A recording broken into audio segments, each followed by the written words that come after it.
Hey, what's up everybody? It's Lids, and we're back for some more Gwent, and today we're playing the new Switcheroo seasonal event, which is an alternate game mode in which after each player takes their turn, we will switch hands. Today we are replaying one of our most successful decks in this event, but we have made it significantly stronger. So let's go give it a look. So today we'll be playing a Syndicate Pirates Cove deck that focuses on creating as many sources of coin generation as possible, but does not have a single coin spender in our starting deck. That's because the key to victory in this event is having a bunch of cards that give more value to you than they do to your opponent. And because our opponent will have lots of ways to generate coins, but no ways of actually using those coins, that means there are going to be a ton of bricked cards for our opponent. However, we can use Pirates Cove to spawn in a Sea Jackal, which will be the only way for anyone to convert those coins into actual points. And because we don't actually have a Sea Jackal in our starting deck, this is only coming from our leader ability, and our opponent doesn't have access to our leader ability, that means every single card in our deck gives way more value to us than it does to our opponent. So just play a Sea Jackal in round 1 to convert those coins into points, and then save your second one for round 2 or round 3, and that's how you'll win that round as well. So that means the focus of the deck is just generate a whole bunch of coins with cards like the Witchfinder, who is actually our biggest bodied card, so you want to make sure that you play the Witchfinder and don't have your opponent play her, because 7 points on the board is still not bad for your opponent to get. Then Imke is our best coins per turn generator. Flying Redanian, obviously keep this in your deck, not in your hand, giving you a little bit of carryover value whenever you get up to 9 coins. Then Caleb is probably our second best card in terms of actual points on the board, so again, you want to make sure that you're not giving Caleb to your opponent. Ludovicus being another one that's basically tied for Caleb as our second most important unit and the one that is second most valuable to our opponent. So if you find that you have multiple of those cards in your hand in the same round, then it actually does benefit you to mulligan some of them out so that you're playing one of the big cards, you can save the other ones for later rounds, and you deny your opponent the opportunity to get to 5 or even 7 point units on the board. And things like Pickpocket for a whole bunch of profit, Eavesdrop as well, Sewer Raiders for a little bit of thinning. Your opponent may opt to play them even if they can't get the thinning from their deck, so if you can prevent your opponent from playing this, then that'd also be nice. And same idea with Casino Bouncers as well. Slander for more coins, and Line of Credit can potentially force your opponent to destroy one of their own cards for negative points, because again, they aren't going to have anything to do with those coins. And for you, just make sure that you're targeting the boat, because that way, the boat will come back out when you're at maximum number of coins, and you're not actually losing anything. Swindle for even more coins. Same with Tax Collector, this is another one that is good early on in the round, and because it's 4 points, your opponent may choose to play it, and at least get some value out of it, so if you can prevent them from doing that, then that's great. Mutants Maker, also a 4-point body, but because if they don't have Devotion, they will need to destroy one of their units. This is an interesting card to trap your opponent with, where they may be forced into using it for negative points, or just 1 or 2. Then Beggar is another one that, because it's a 3-point body, your opponent is probably going to resort to playing this to at least get some value out of it, but I mean, if your opponent's best play is a 3-point play, then that's not so bad. And Scapegoat is another one that is potentially a negative point play for your opponent if they are forced to play, because it's getting played on the other side of the board, and the value is coming from that 6 profit. So this is another card that's great to trap your opponent into play.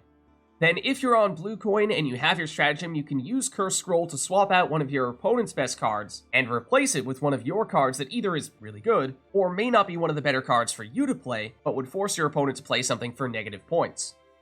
And when it comes to what to do when you have your opponent's hand, just play whatever their biggest cards are, or whatever you think will disrupt their combos the most. Because like I said, the whole focus of the deck is to have as many cards as possible that benefit you, but not your opponent. And the last couple of times we used this deck, we were using only bronze cards, but now that we're using gold cards as well, it should be even more effective than before. So let's go see it in action. Alright, so going up against Nilfgaard here, and they'll go first. Okay, so first of all, we definitely don't want to have the boat in hand, so let's get rid of that. And then, outside of that, we want to try to have one big card for us, and just one big card, because otherwise, if we have 2 or more big cards in our hand, then we'll get the chance to play one of them on our first turn, then our opponent is just going to play the second one on their next turn when they get this hand for their own. So I'm thinking for that reason, we're probably looking to keep either Witchfinder or Pickpocket and dump the other one back into our deck. I think let's stick with the Witchfinder, I suppose.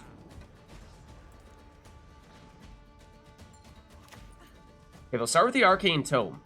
This will be interesting. I wonder if they might even be... Can they mill? No. Surely not, right? Golden Necker. It's going to give them a lot of thinning and a whole bunch of cards here. Viper Witcher Mentor, not really the ideal time for that. It's only going to get into a 4-power unit.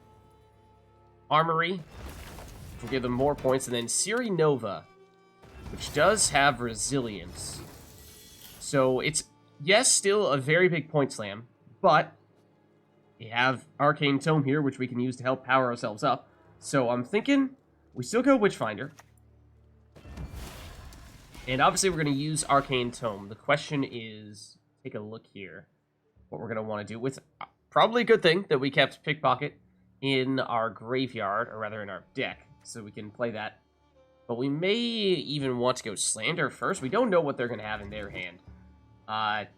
Chance? Well, a way of getting rid of the Viper Witcher Mentor, so if we put the bounty on it, then that could potentially be useful. But we do, unfortunately, have a whole lot of our special cards in hand, which is going to mean Arcane Tome is going to be a little tricky. But I guess, let's go Slander, because I'd like to see if we can save. I suppose we're going to get the bounty on Witchfinder anyway, but we at least get some coins out of it. But I'd like to see if we can save our Pickpocket for a later round, since that is a great source of coin generation. Scapegoat is worth negative points.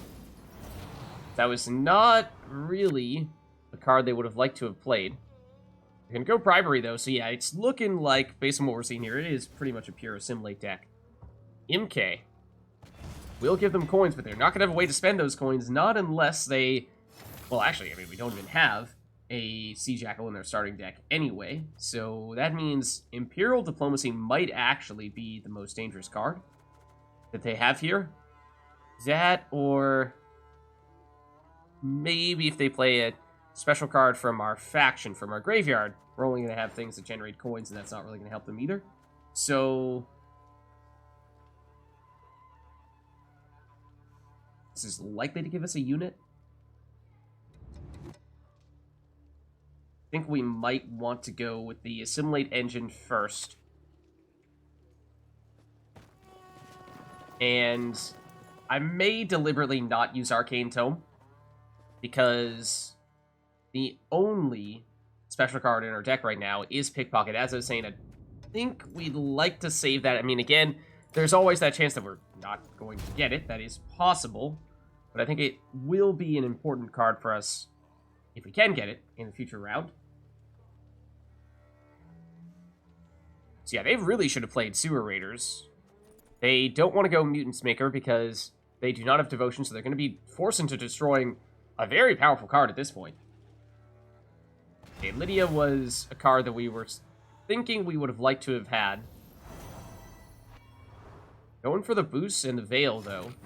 And so now, I mean, our goal at this point is going to be to force them into using Mutants Maker, force them into using Line of Credit, so they're going to have to destroy some of their own units, and I mean, a 5-power Lydia is still a pretty big sacrifice. It's not as big as a 10-point, 12-point Siri, 9-point Imke, but... Okay, so now what we should do is we should use one of these, make it so that we're at 4 coins, so that way we can use Super Raiders, which would have been the most intriguing card for them to play, which is why they very much should have used it on their previous turn. But we'll get the old one out from our deck, so that's helpful. And now, just about every card they have from our deck, our hand, is either 0 points, because it just generates coins, and nothing else, or it's negative points, because it forces them to destroy a card. Line of Credit? Oh, what did they actually... Oh! They could destroy an artifact. That was clever. That was clever. It still had some value, giving them armor. Or did they even use that already on MK? They may have. Or they just use the coins on her to do that? Oh, no, that's shield.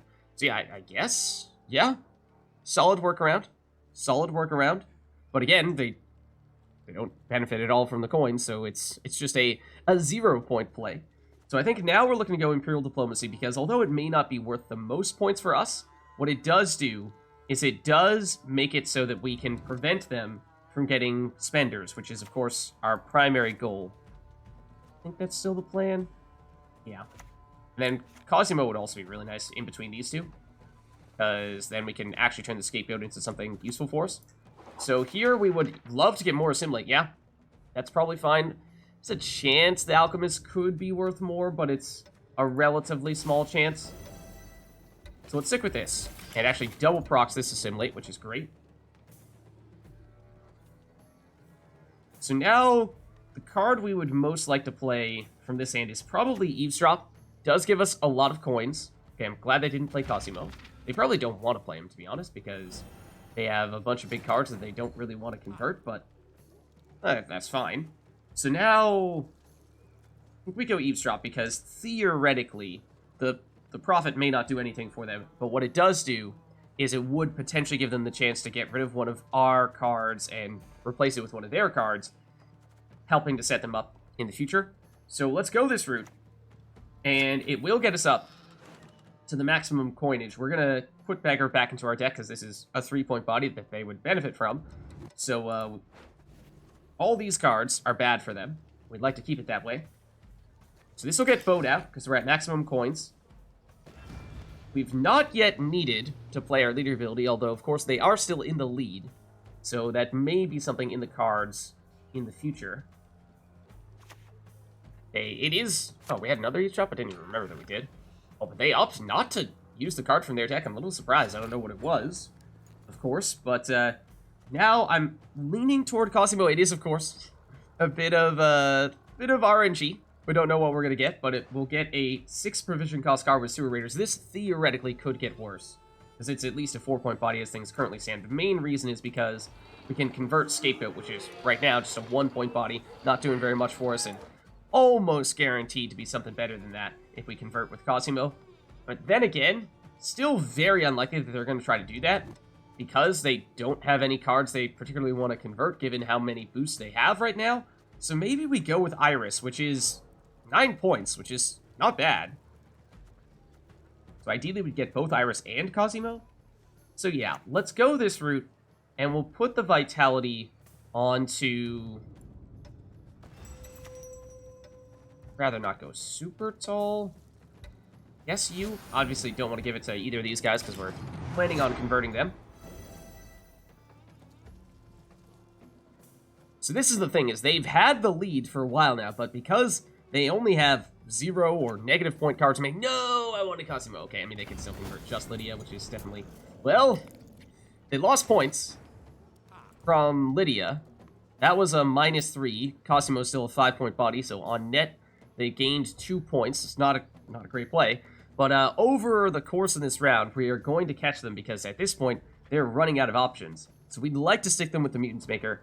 I mean, technically now they can use Mutants Maker to destroy Aguara, which is still a net 2-point play, in which case this is actually the best card that they have available to them right now. So I think now is the time where we break out the leader ability. We spend some of these coins, and we're going to use Mutant Maker, so we should get down here, then play you, and because we have Devotion, we will not need to destroy anything of our own, although if we did have to do that, then we would get rid of the Flying Redanian.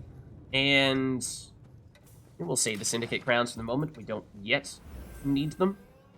And so that is now enough for us to take the lead. And as we were saying, at this stage, they are running out of good options, and they're just going to discard one of those cards. And, I mean, technically, they would be able to spend the coins on Imke to get the shield, true. However, she has Veil. They gave her Veil. So it doesn't actually do anything, so they're spending coins just for the sake of spending coins.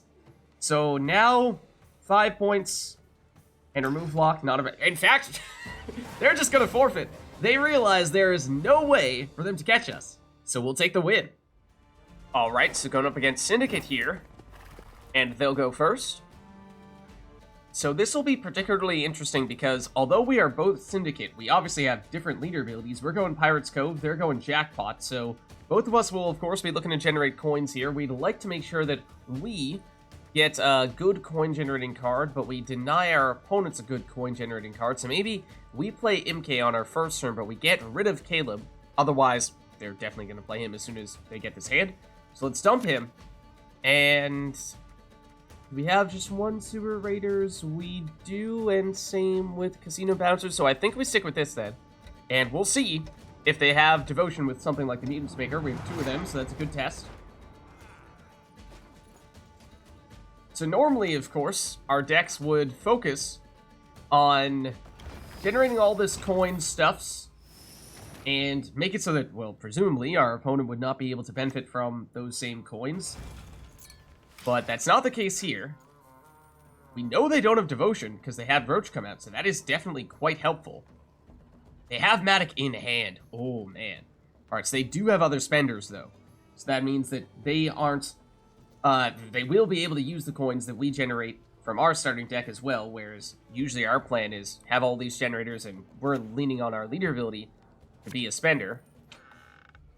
Surprised they opt to go with Eavesdrop there. Feels like that was perhaps not the most urgent of options. Furco, probably our top option here, because what we can do with Furco is we can get him to give us Pickpocket, which is 8 coins. Now, you could make a case that it might be better to save Pickpocket for a later round and use that for a quick source of coins when we have just 3 cards in hand, in all likelihood for round 2 or round 3. Whereas this time around, maybe all we need is something like a Swindle. I mean, he is a Crown Splitter, right, Furco? So that does mean it's a minimum of 5 coins. Maybe that is technically a better middle ground. It is still, I think, our best play, even in that situation. I mean, we do have another spender with Shady Vendor we could use later on. He is definitely the right play. It's just a matter of, do you go all in and go Pickpocket, or do you try to save... I think we go, or rather, I think we do go Swindle. Especially once you consider that we're going to get the coins from Imke. So yeah, we are going to get to coin cap at the end of our turn anyway. So that gets out the boat, and it now means that, as they have as well, the question becomes, our differentiating factor is that we have the Sea Jackal to be a spender, but that's not as necessary if they have other spenders in their deck that we may be able to use. So we may hold on to that for a little bit longer. They'll go Tatterwing and destroy, I assume, the boat. Yep. Not a bad option. Because that boat will come back, so it's basically a free 3 points onto Tatterwing. Ooh, there is still a tax collector here, which I didn't even notice. Oh, this is our start. No, this is not our starting hand.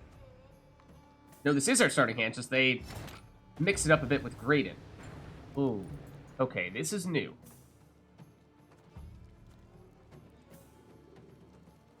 Scapegoat can get a bounty. But that's not exactly a huge play, and the tribute not going to be a very big deal there either. I don't remember if they have any sources of bounty in their starting hand. I think that means what we'll want to do here is we're going to go tax collector. The coin generators are more dangerous to them than they are for us because they can profit directly off, or boost directly off of their coin generation, whereas we do need a spender to turn those into actual points. But with Imke and Tax Collector, that does give us a really solid source of those coins. 3 coins per turn. Did they have a way to put additional bounty? Does not look like it. Okay, so that's good to know. Graydon is, I would think, not all that impactful in that case. They're going to use the Conjurer's Candle as their primary spender, it seems. It is almost like a replacement for a Sea Jackal. It does have resilience. They may be able to get a lot of carryover in effect from that, or at least tempo from that. And, yep, line of credit on the boat makes a lot of sense. As the boat comes back out when they're at maximum coinage. We could do precisely the same thing here. In fact, that may even be our best play now. I think it is. I'm pretty sure that it is. So, I don't remember. Does our other hand have a Beggar in it? In which case, that's... You know, getting the bonded ability on the second Beggar is nice, but I think that's probably still not quite as good. So let's see. Line of credit is 7 coins, so that means we'd like to drop down to 2. Which we can definitely do. Then we destroy Flying Redanian.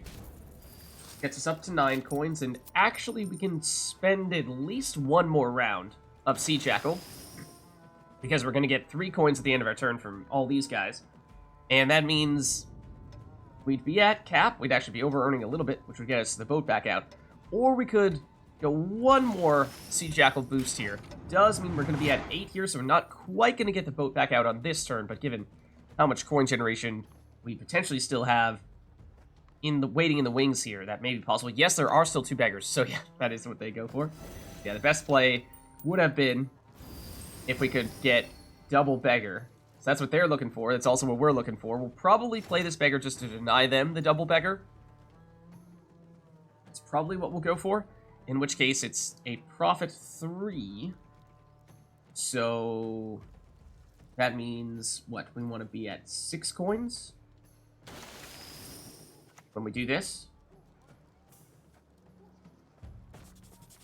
And once again, we're generating 3 coins per turn, and unlike them, we do not directly translate extra coins into points from our leader ability. We need to spend them on the Sea Jackal. So we technically should be at least using that, if not another one, which would get us, again, the extra points on the Sea Jackal, yes, but slightly below maximum coinage at the end of our turn, so no boat just yet. But that may still be worth doing, assuming that, again, there are plenty of additional sources of coin generation from both this hand and the hand we're about to receive.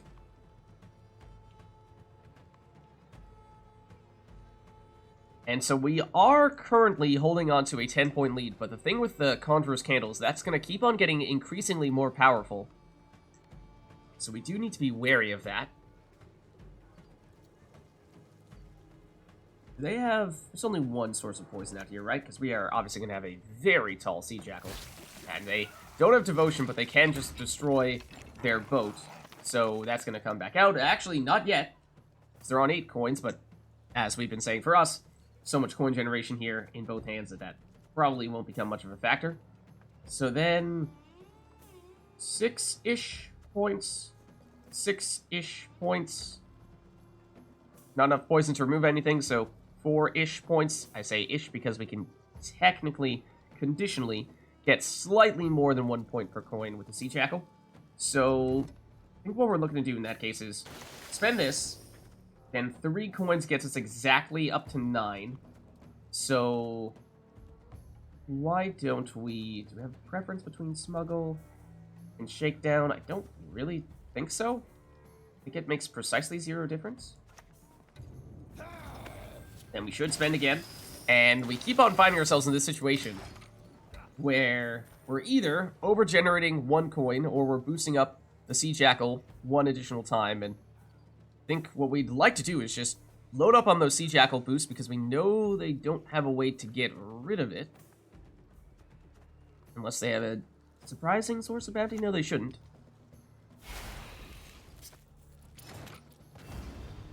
Okay, so they will get their boat back out, but then what we basically do is on our last turn, we make sure that we're up to enough coins to get the boat back out. So now I'm thinking, yes, we could get additional coins with the Mutant Maker, and we do have Devotion, so we don't need to worry about destroying a card here. But, yes, that does give us coins. Alternatively, we go Casino Bouncers for a little bit of thinning, which, long-term, is probably best. I mean, unless we want to... Technically, we could deliberately save Casino Bouncers. Well, no. If we play these Casino Bouncers... Even if we don't play these Casino Bouncers, our opponent will play it, and that means we're not going to get an 8-point Casino Bouncers in round 2 or round 3 no matter what. You know, it's not like we're going to be able to save this. So, yeah, we might as well, I suppose. Might as well go for it. And spend here. And I'm going to leave it at exactly that, because now what we can do is get up to exactly 9 coins, so we can get the boat back out fairly easily in that instance. And then Mutants Maker, again, they're going to destroy the boat. Okay. And at this point, cards are starting to get a little worse. BizTech, 4 to 5 points, again, depending on how exactly the numbers play out on the Sea Jackal boosts. Cleaver's Muscle, obviously, just directly 5, and Matic Probably. Just 3. Have we seen any bombs in their hand? I don't think we have. So on one hand, playing Matic, although just being worth 3 points is not great, denying them the potential carryover from Matic if they are to play bombs does give us a little bit of additional value, or at least prevents them from getting additional value in round 2 or round 3. And since these other cards here are not, I mean, they're a little bit better, but they're not that much better, I think we actually do play Matic. And then we can spend these coins here, and we can actually spend again because we have the boat out, so we're not too concerned about getting to exactly 9.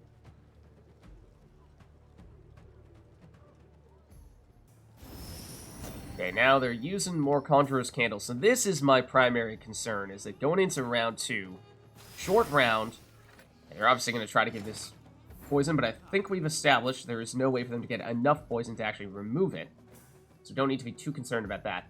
But yeah, in a short round 2, them having the resilience on Conjurer's Candle to give them a quick way to translate coins into points is a little concerning. It may mean that, I mean, things are looking pretty good for us in round 1. We may deliberately push for round 3 for our second win, but it's not going to matter here.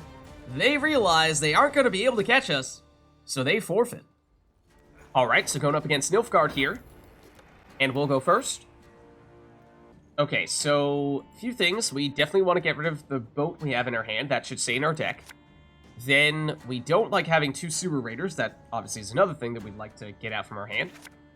Then the other thing is that we have 2 key coin generators here, Ludovicus and Pickpocket. We'd like to save one of those for a future round, and or make it so that we only have one in hand so that we play one of them, and our opponent can't just turn around and play the other one on their next turn.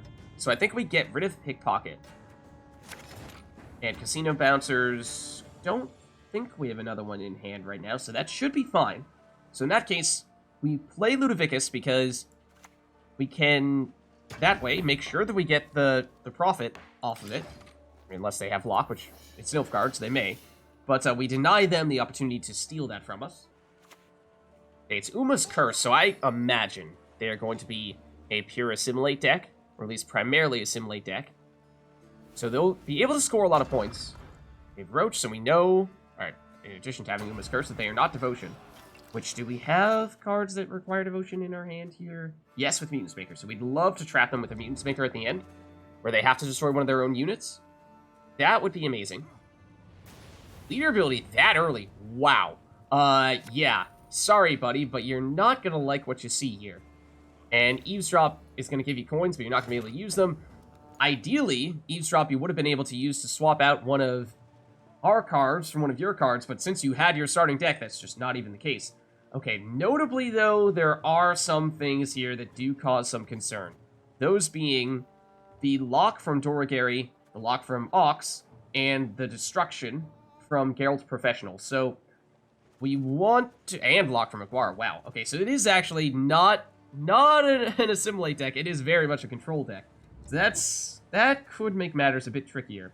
I do like Marlene as well, because having the option to give Veil, in particular to one of our Sea Jackals, could be a very nice way to work around all this lock they have. I think even with that, though, they would be able to destroy Marlene with Geralt Professional. So let's start by playing him and destroying Free Company. It's not the biggest Geralt Professional in the world, but I think this one is a little bit harder to work around than the lock because they have Marlene, which can give us Veil, and it was pretty obvious they were going to play the Tax Collector. It's a 4-point body, so it still works for them, and it was very clearly going to be the next card that we wanted to play. So for us, we are about to get this to trigger. So for that reason...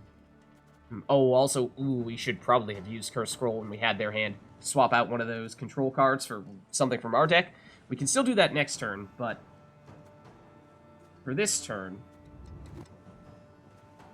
we don't yet have the coins for Casino Bouncers or for Sewer Raiders. I mean, we could go, might even want to go with the Insanity on Casino Bouncers, because any coins we generate now are going to be over-generated from, or it means that Ludovicus is going to over-generate. So let's go with this. And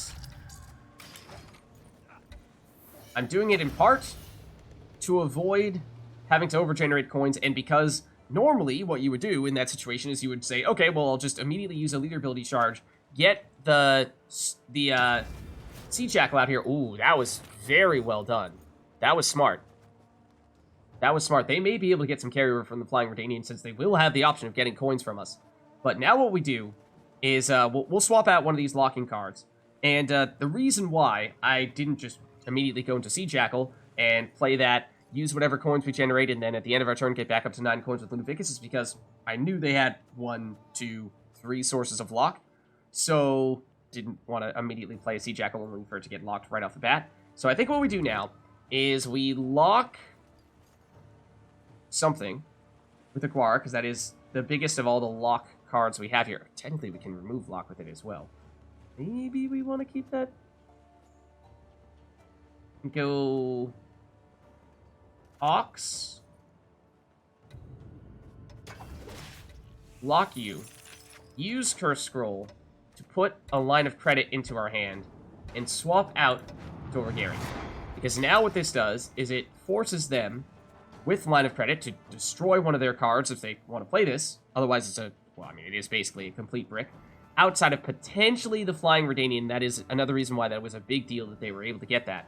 But it means now they only have 1 source of lock with Aguara. So it is now significantly safer to play our leader ability. And yeah, Eavesdrop was definitely going to be the best for them because, as I was saying, when they used their leader ability, they wanted to do that. So when they had our hands, they could swap out one of our cards for one of their cards. They gave us a heat wave, though. So we can use that and probably do want to use it. Again, because otherwise they're going to get rid of our leader ability, our Sea Jackal that we create. So Heat Wave is worth 4 points on any of these guys. It's worth 3 points on the Flying Redanian in round 1. However, because they will have the ability to get back up to 9 coins in the future, I think it is actually worth taking the 1 point weaker Heat Wave in order to get rid of that carryover they were potentially going to get from the Flying Redanian. Okay, they are going to use Aguara. And that is significant. Because now, that means there's no more lock remaining. So it is suddenly safe to play our leader ability, although at the moment we don't yet need it, and it's not like we're generating additional coins every turn, and we're wasting those coins because we're already at coin cap. So we can still play this patiently and see what else we'd like to use. I think the answer is probably Marlene at this point, because we're looking at a bunch of 6-point bodies, or 5 points in this case, unless we can get the Death Blow, which I don't think is going to end up happening. So I think it's this. I think it is this.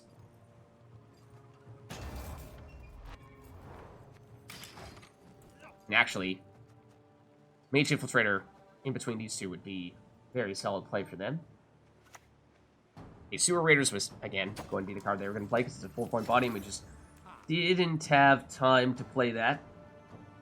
But now it is suddenly safe for us to play our leader ability, and so we will likely want to create a Sea Jackal on this turn, because now we know they don't have any lock left, and they've already used their leader ability, so it's not like they're going to have any creative ways to get additional sources of lock, and we are definitely going to create additional coins on this turn. So we go leader ability here, and we're going to want to spend some coins. The question is, what is going to be our coin generator? Beggar is worth 3 points to them, which is something. Eavesdrop, yes, could give them a card from their starting deck back into this hand, but then we can just play it on our next turn, so it's not actually that much of a threat, but it is also worth 5 points, or rather 5 coins, so maybe we do still go that route. Except we want to keep Pickpocket in our deck. Let's, sure, why not give the Veil to Sea Jackal just in case. But I'm fairly certain there is no conceivable way they could mess with that Sea Jackal at this point. Elder Bear. We know it's a bunch of roughly 6-point plays here in this hand. And so what we'd like to do is Mage Infiltrator is actually their best play if they were to play it in between these two. It's worth slightly less than that for us, but we may still want to go that route just to deny them.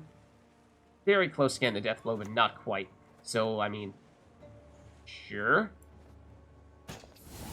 And now they presumably are going to play Elder Bear on their last turn, which means that'll be worth 6 points to them. We actually, without the boat, Line of Credit is not going to be as good as it would normally be, because if you use it on the boat, you're probably going to get back up to 9 coins, and so you'll just resummon the card that you destroyed. But we could still use it to get rid of Casino Bouncers or Gale Professional, and wouldn't be that big of a deal. Obviously, they're going to play Beggar, as I think we were saying before. And we're still benefiting from the coins, so it is still a positive play for us. And speaking of negative plays, oh, I guess that's one reason why going with the Mage Infiltrator may not have been the best option, because now, with Mutants Maker, they have an obvious target, or 3, to destroy with Mutants Maker. So, in that case, we'll probably play this and just give them a 0-point Swindle. So, that means we're going to get 3 coins, so let's go down to 6 here, and then play you. And we have a large enough lead here that I'm pretty sure it is impossible for them to catch us. And so what we may even try to do is, especially since both of these cards are coin-generating cards that don't do anything for our opponent, why don't we pass? And we'll ideally see if they pass as well. They theoretically could continue to play this card and this card, and then they would still lose this round, but they'd at least get rid of these cards that help us. Because if we can convince them to pass immediately, then what that does is it makes round 2 a little bit longer and gives us more ways in which to generate coins over time, making our leader ability more effective. So we would prefer if they pass,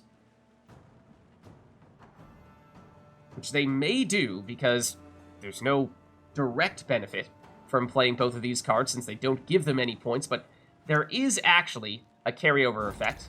They'll play one of them, and then they'll pass, but we'll take the round 1 win.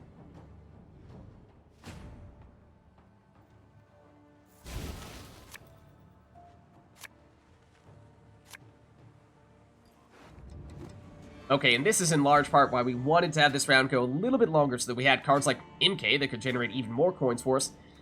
Don't like that we have both Imke and Caleb in hand, because obviously we'll play one of them on our first turn, but then our opponent is going to play the other one when they get this hand, so we'd like to dump probably Caleb, and tracking them with a Mutants Maker definitely sounds nice. Beggar is still a 3-point body for them, so I think we're probably looking to dump you. This is unfortunate, because both of these are great. Technically, Witchfinder is worth more to them, because it's a 7-point body. It's not as good at generating coins, but I think that is probably reason enough for us to play Witchfinder here. And it does mean we're unfortunately going to miss the opportunity to play Imke, but I think that is still the correct option. Again, because of the difference in the power on the body.